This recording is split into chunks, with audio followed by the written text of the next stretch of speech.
Raja Rongkoko. Lutung, dengarkan baik-baik.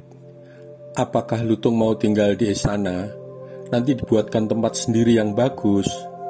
Lutung, kek, kek, mengeluarkan bunyi seperti biasanya sambil mengangguk-angguk tanda setuju, kemudian bertepuk tangan.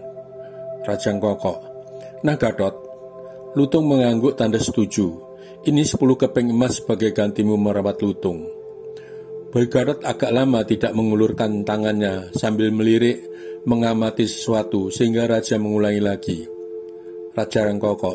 Nah terimalah Gatot. Raja bicara agak keras sedikit ragu, Gatot kurang dengar. Boy Gatot.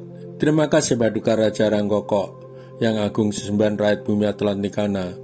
Apakah hamba boleh pamit sekarang agar hamba tidak kemalaman di jalan menuju pulang? Raja Rongkoko.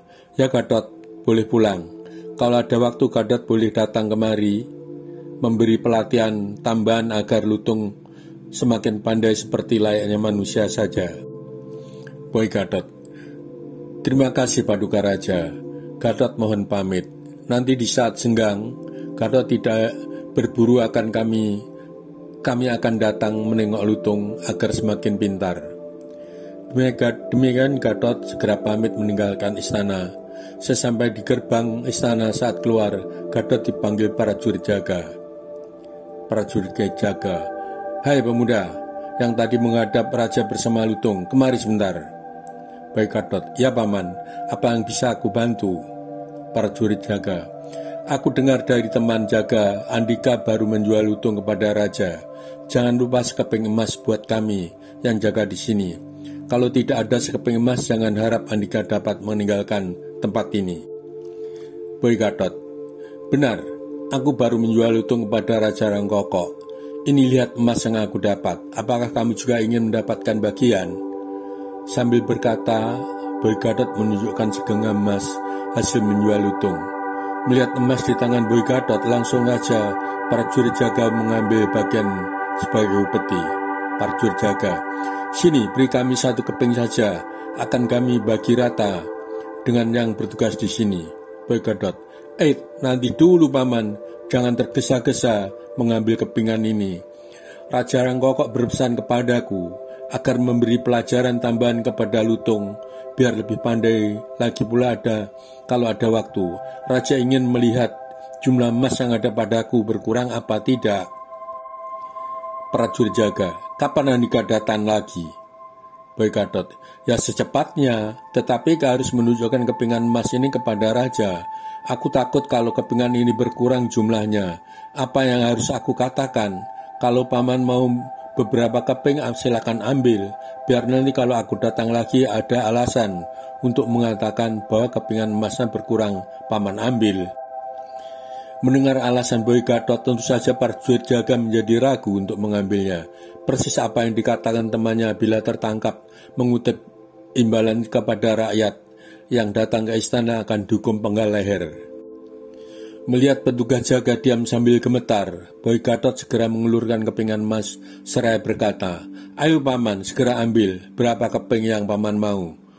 Prajurit jaga bertambah gemetar, tidak mau menerima kepingan emas dari uluran tangan Gatot, seraya berkata, maafkan paman, sambil merisaukan Boy Gatot keluar dari gardu jaga. Kemudian Boy Gatot segera meninggalkan gerbang.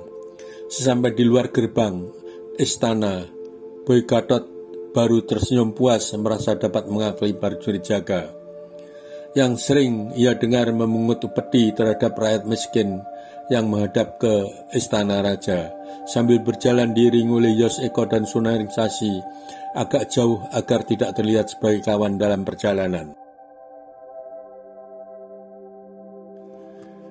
Gelisah bertepuk sebelah tangan. Beberapa hari belakangan ini, di tempat pengungsian warga Pucang Lamban terlibat seorang pemuda yang lagi gundah. Melihat dirinya yang lama ingin mendekati putri kepala suku Pucang Lamban kalah cepat dengan kehadiran orang yang dia tidak kendaki, Yoseko Dharmawangsa, yang baru saja ia ketahui ternyata dia Sidadu Apodita. Hatinya tertambat padanya.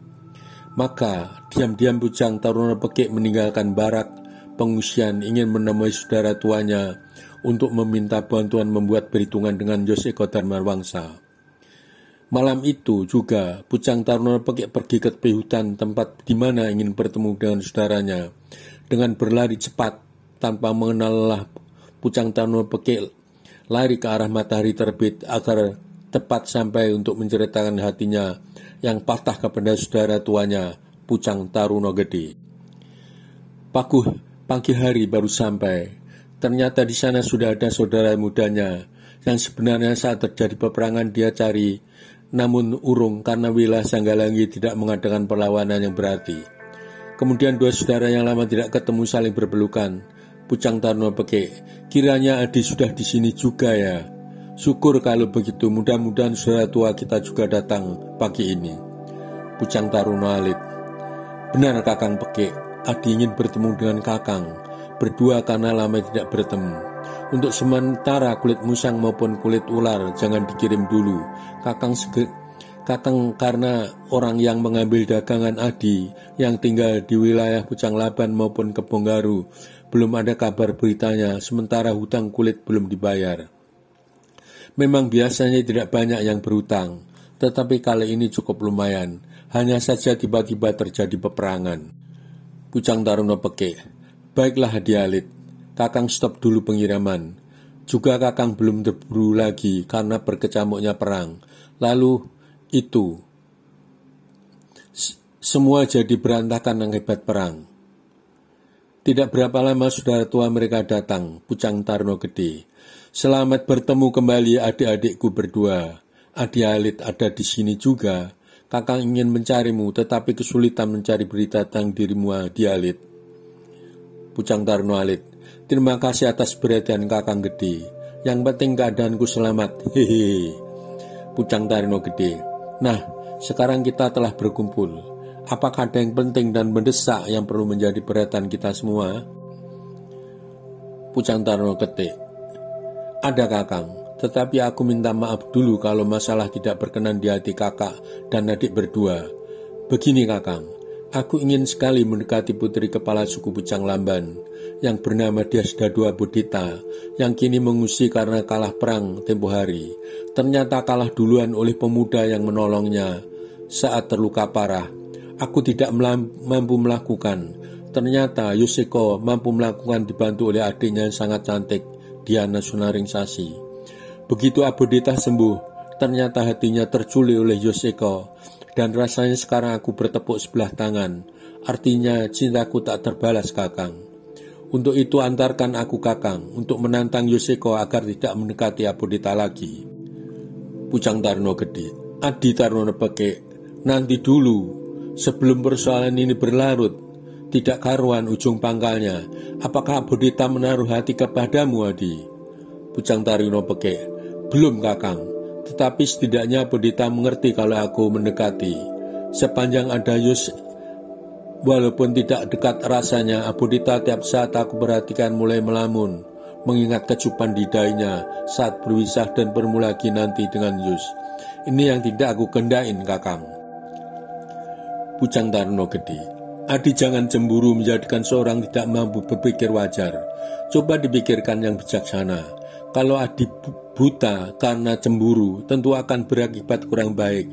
Tentu cinta tidak dapat dipasahkan, Adi. Pucang Taruno Pekik, memang benar Kakang. Tetapi bantu Adi hanya ingin menyingkirkan Yoseko agar tidak mendekati Abodita lagi Kakang. Maka Adi ingin menantang Yus. Pucang Taruno Gede, Kakang setuju saja, tetapi ada perjanjiannya. Kalau Adi kalah apa perjanjiannya? Kalau Adi menang apa? Adi jangan terlalu mengandalkan kekuatan tangan, sementara Adi belum tentu tahu kekuatan lawan. Adi baru saja dikalahkan oleh lawan, bahkan dia mengampunin Adi. Apakah hal begini sudah Adi pertimbangkan? Pucang Taruno Pekik, perjanjian kita buat setelah bertemu dengan Yus Kakang. Orangnya biasa saja, tidak ada otot yang menonjol seperti tangan kita yang kuat ini Kakang. Pasti aku menang.